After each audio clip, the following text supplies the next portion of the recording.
Tidak semua sekolah terasa aman setelah matahari terbenam. Beberapa justru berubah menjadi tempat yang seolah menunggu seseorang datang. Cerita ini aku dapat dari seorang penjaga malam sekolah menengah di pinggiran kota. Ia tidak ingin namanya disebutkan, namun satu kalimat darinya masih terngiang sampai sekarang. Kalau saja aku pulang lebih awal malam itu, mungkin aku tidak akan pernah tahu. Sekolah itu tidak pernah benar-benar kosong. Namanya Pak Rudi. Usianya 47 tahun. Sudah hampir 8 tahun bekerja sebagai penjaga malam di sebuah SMP negeri. Sekolah itu, bangunan lama 2 lantai, banyak ruang kelas kosong, lapangan luas, di tengah aula tua di belakang sekolah. Setiap malam, tugas Pak Rudi sederhana. Mengunci gerbang berkeliling tiap 2 jam, memastikan tidak ada lampu menyala, duduk di pos jaga sampai pagi selama bertahun-tahun. Tak pernah ada kejadian aneh. Sampai suatu malam, di hari Jumat, menjelang libur panjang, hujan turun rintik-rintik. Sekolah terasa lebih sunyi dari biasanya. Pak Rudi mulai patroli pertama saat melewati lantai 2. Ia melihat satu ruang kelas masih menyala. Padahal, guru sudah pulang sejak sore. Semua kelas seharusnya gelap. Awalnya ia berpikir, mungkin lupa dimatikan. Namun, ketika pintu dibuka, ruangan itu kosong. Tidak ada siapa-siapa. Bangku rapi, papan tulis bersih. Anehnya, lampu mati sendiri tepat saat Pak Rudi melangkah masuk. Pak Rudi berdiri kaku beberapa detik, lalu tertawa kecil, mencoba menenangkan diri. Listrik tua. Ia pun melanjutkan patroli. Sekitar jam 0:10 Pak Rudi duduk di pos jaga. Tiba-tiba terdengar suara krek, seperti suara kursi digeser dari arah lantai 2. Pak Rudi mengangkat senter. Sekolah gelap total, hanya suara hujan. Beberapa menit kemudian, du-uka, seperti langkah kaki pelan, tapi tidak tergesa, seolah berjalan santai. Pak Rudi berdiri, dadanya mulai sesak. Dengan senter di tangan, ia naik ke lantai 2. Lorong panjang, pintu kelas berjajar. Semua gelap. Saat ia hampir berbalik, salah satu pintu kelas terbuka perlahan. Tidak dibanting, tidak ditarik kasar. Pelan, sangat pelan. Pak Rudi menyorotkan senter ke dalam kelas itu. Kosong. Namun, di papan tulis, ada tulisan kapur baru. Pak Rudi belum pulang. Tangan Pak Rudi gemetar. Padahal, ia yakin, tadi sore papan itu bersih. Belum sempat berpikir lebih jauh, dari belakangnya terdengar suara bisikan anak-anak, samar dan pelan. "Pak, pulang aja, Pak." Pak Rudi tidak berani menoleh. Keringat dingin mengalir di punggungnya. Langkah kaki itu terdengar lagi. Kali ini, di belakangnya, dengan sisa keberanian, Pak Rudi berlari turun. Namun saat sampai di pos jaga, ia melihat buku absensi terbuka sendiri, dan di kolom jam, patroli tertulis rapi, 01,0. Hadir padahal, jam masih menunjukkan 00,32. Pak Rudi menatap tulisan itu lama. Dan di saat yang sama, bel sekolah tua berbunyi sendiri. Tin, tin, tin, tepat 3 kali. Padahal listrik utama sekolah sudah dimatikan. Malam itu, Pak Rudi tidak menyelesaikan shiftnya. Dan besoknya, ia mengajukan cuti panjang. Karena menurutnya, ada yang tidak suka kalau sekolah itu ditinggal sendirian. Kalimat itu terus terngiang di kepala Pak Rudi, bahkan saat ia sudah berada di rumah. Malam setelah kejadian itu, Pak Rudi tidak bisa tidur sama sekali. Setiap kali memejamkan mata, ia mendengar suara bel sekolah itu lagi. Tin, tin, tin, tepat 3 kali. Seolah ada yang memanggilnya untuk kembali. Istrinya menyadari perubahan sikap. Pak Rudi lebih pendiam, sering melamun menolak makan malam saat istrinya bertanya. Pak Rudi hanya menjawab, "Sekolah itu kayak masih ada isinya." Malam itu, sekitar pukul 2, Pak Rudi terbangun karena mendengar suara. Pak Rudi sangat pelan, sangat dekat.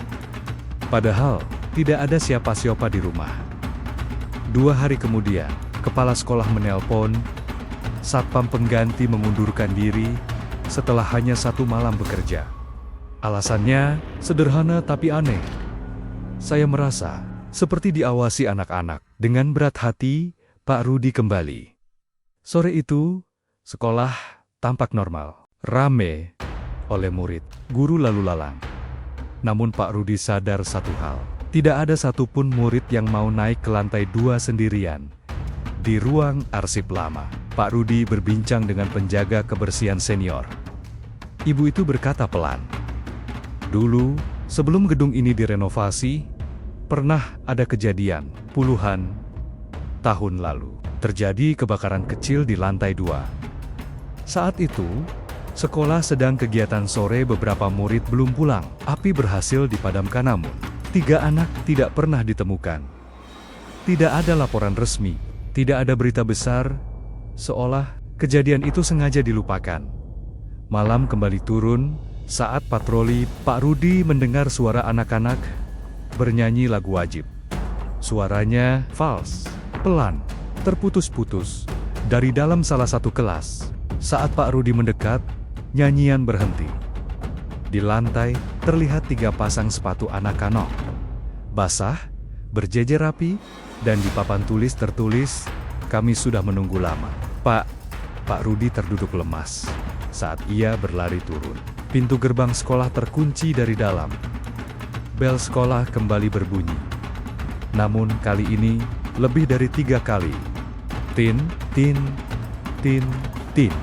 Disusul suara anak-anak serempak berkata, "Pak Rudi, giliran kami pulang ya." Lampu lorong lantai 2 menyala satu persatu. Dan Pak Rudi sadar, malam ini, mereka ingin ditemani. Kalimat itu terbukti benar. Karena sejak bel sekolah berbunyi, bertubi-tubi, Pak Rudi tidak pernah banner-banner sendirian lagi. Suara langkah kecil terdengar di lantai atas. Berlari, tertawa pelan. Lampu lorong menyala satu persatu, seperti menuntunnya naik kembali. Pak Rudi berdiri di tengah halaman sekolah, terjebak, gerbang terkunci, dan dari arah tangga lantai 2, terdengar suara anak kecil bertanya polos, "Pak, kenapa Bapak kelihatan takut?" Pak Rudi berlari ke ruang TU. Tangannya gemetar saat menarik laci. Ia mencari kunci cadangan gerbang. Namun setiap pintu yang dibuka menghasilkan suara bel kecil, seperti bel kelas yang dipukul dari dalam tembok saat ia bersembunyi di bawah meja. Suara anak-anak terdengar semakin dekat. "Pak Rudi, ayo, main absen." Langkah kaki berhenti tepat di depan pintu. Tidak ada yang masuk, tidak ada yang membuka. Tapi bau asap mulai tercium. Dalam kepanikan, Pak Rudi menemukan lemari besi tua. Di dalamnya, buku absen murid bertahun-tahun lalu, kertasnya menguning, tulisan tangan masih jelas. 3 nama dicoret tebal dengan tinta hitam. Namun di halaman terakhir, ada satu baris yang membuat napas Pak Rudi tercekat. Nama penjaga sekolah, Pak Rudi Santoso, dengan tanggal 20 tahun yang lalu. Padahal, 20 tahun lalu, Pak Rudi belum bekerja di sekolah itu. Belum pernah, atau setidaknya, itulah yang ia ingat. Kepalanya berdenyut hebat. Potongan ingatan muncul satu persatu. Seorang remaja berseragam, menunggu orang tua yang tak kunjung datang. Api kecil di lorong asap tebal, teriakan anak-anak, dan seorang pria dewasa berteriak, "Tunggu di kelas!" Saya kunci dulu. Wajah pria itu sangat familiar. Itu wajah Pak Rudi. Tapi lebih muda. Suara anak-anak kembali terdengar. Namun kini tidak terdengar marah, mereka terdengar kecewa. "Pak, dulu Bapak bilang bakal balik." Pintu kelas terbuka perlahan.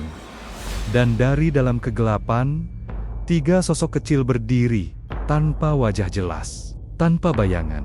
Salah satu dari mereka berkata pelan, "Sekarang giliran Bapak yang absen." Buku absen di tangan Pak Rudi terbuka sendiri, pulpen bergerak, dan kolom terakhir mulai terisi.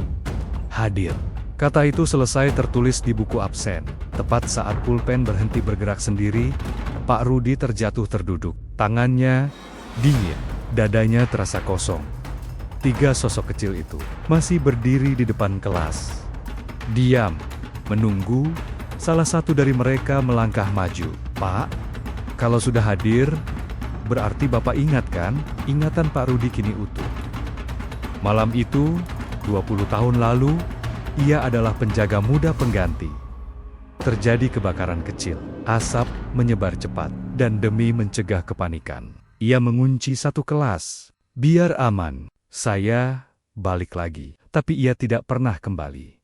Kini, dengan suara bergetar, Pak Rudi berkata, "Bapak salah. Bapak janji. Bapak mau nebus." Lampu lorong meredup. Suara anak-anak terdengar serempak. "Tebusnya gimana, Pak?" Pak Rudi membawa lilin ke lantai 2. Ia membuka satu persatu pintu kelas. Di setiap kelas, ada bangku berdebu, ada tas sekolah usang, ada buku dengan nama "Muridi Aula Belakang." Pak Rudi menemukan bekas dinding yang menghitam. Ia menyalakan lilin, menyebut satu persatu nama anak-anak itu. Saat nama terakhir disebut, angin kencang berhembus. 3 sosok itu muncul kembali, kini lebih jelas. Masih anak-anak, dengan wajah sedih. "Bukan menyeramkan, Pak. Kami cuma mau pulang." Tiba-tiba, alarm kebakaran lama berbunyi. Lampu berkedip, asap tipis muncul dari lorong. Pintu-pintu terkunci satu persatu. Suara berubah, bukan lagi anak-anak. Janji harus ditepati. Api kecil muncul di ujung lorong, sama seperti malam itu. Pak Rudi sadar, ini bukan sekadar ingatan. Ini pengulangan. Pak Rudi berdiri di depan kelas yang dulu ia kunci. Tangannya memegang gagang pintu. Di belakangnya, anak-anak berdiri berbaris. "Pak Rudi, sekarang giliran Bapak yang nunggu." Api semakin dekat, dan Pak Rudi membuka pintu kelas itu. Dengan suara lirih berkata, "Bapak di sini. Kalian pulang." Pintu menutup perlahan dari dalam. Pintu kelas menutup perlahan, dan suara klik kunci terdengar jelas dari dalam. Pak Rudi berdiri sendirian di kelas itu. Gelap, hangat, bau asap kembali terasa. Di luar, suara anak-anak mulai menjauh. Langkah kecil mereka terdengar berlari. Bukan panik, tapi ringan. Untuk pertama kalinya, sekolah itu terasa hening yang utuh. Api kecil di lorong tidak pernah banner-banner membesar. Asap menipis, lampu berhenti berkedip. Pak Rudi duduk di bangku guru. Tangannya gemetar, namun wajahnya tenang. Di papan tulisan kapur muncul pelen-pelen. "Terima kasih, Pak." Bel sekolah berbunyi lagi. Namun kali ini, hanya satu kali. Tin, seperti tanda pulang sekolah, satu persatu, bayangan anak-anak muncul di depan kelas. Kini wajah mereka terlihat jelas. Bukan lagi kosong, bukan lagi hitam. Anak pertama tersenyum kecil. Anak kedua melambaikan tangan. Anak ketiga menunduk sopan. "Pak, kalau nanti ada yang jaga di sini, bilangin kami sudah pulang." Pak Rudi mengangguk pelan. "Bapak janji." Pintu kelas terbuka sendiri. Lorong di luar terang oleh cahaya pagi. Pagi harinya, guru dan murid datang seperti biasa. Sekolah tampak normal.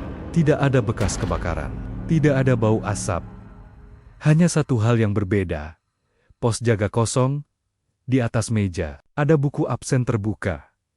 Di halaman terakhir, nama Pak Rudi Santoso tertulis, namun kolom keterangannya bukan hadir, melainkan menemani sampai pulang. Sejak hari itu, tidak pernah ada lagi gangguan di sekolah itu. Dan anehnya, setiap sore, tepat saat bel pulang berbunyi, penjaga baru selalu merasa seolah ada seseorang berdiri di dekat gerbang, mengawasi. Bukan untuk menakuti, tapi memastikan tidak ada lagi yang tertinggal sendirian. Cerita ini berakhir di sini. Namun, seperti banyak sekolah tua di Indonesia, tidak semua cerita selesai dengan teriakan. Beberapa selesai dengan janji yang akhirnya ditepati.